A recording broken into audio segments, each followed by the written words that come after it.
খেলাধুলার আপডেট সংবাদে আপনাদেরকে স্বাগত। এবার বাংলাদেশের বিপক্ষে মাঠে নামছেন সাকিব আল হাসান। রাজনৈতিক পট পরিবর্তনের পর সাকিব আল হাসানের জন্য জাতীয় দলের দরজাটা একরকম বন্ধ হয়ে গেছে। দেশে ফিরতে পারেননি, বিদায়ী টেস্ট খেলতেও কদিন আগে আসন্ন ডিপিএলে খেলার জন্য নাম জমা দিলেও পরে বিতর্কের মুখে নিজের নাম সরিয়ে নেন সাকিব আল হাসান। এবার জানা যাচ্ছে বাংলাদেশের বিপক্ষে মাঠে নামতে যাচ্ছেন এই তারকা অলরাউন্ডার। অবসর নেওয়া ক্রিকেটারদের নিয়ে আয়োজিত এশিয়ার লিজেন্ড লিগ টি-20-তে দেখা যাবে সাকিবকে, আর সেখানে সাকিব লড়বেন বাংলাদেশের বিপক্ষে।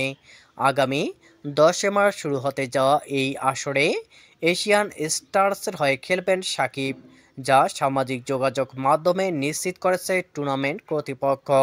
সাকিব ছাড়াও এশিয়া স্টার্সের হয়ে খেলবেন বাংলাদেশের আরেক সাবেক ক্রিকেটার অলোক কপালি। এছাড়াও দলটিতে থাকছেন শ্রীলঙ্কার দিলশান মুনাবিরা, লাহিরু থিরিমান্নে, সোহান জয়সূরিয়া, ভারতের কেদার যাদব, শাহবাজ নাদিম এবং আফগানিস্তানের হামিদ হাসান।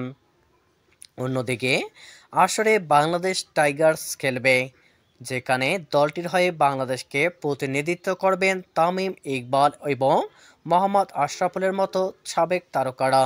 এছাড়া দলের বাকি সদস্যরা হলেন নাঈম ইসলাম, নদীপ চৌধুরী, আরিফুল হক, জিয়াউর রহমান, শুভাগত হোম, তুষার ইমরান, ধীমান ঘোষ, মেহেদি মারুফ, আবুল হাসান রাজু, মুক্তার আলী, ইলিয়াস সানি, জুবায়ের হোসেন, শফিউল ইসলাম এবং মোহাম্মদ নজিমউদ্দিন।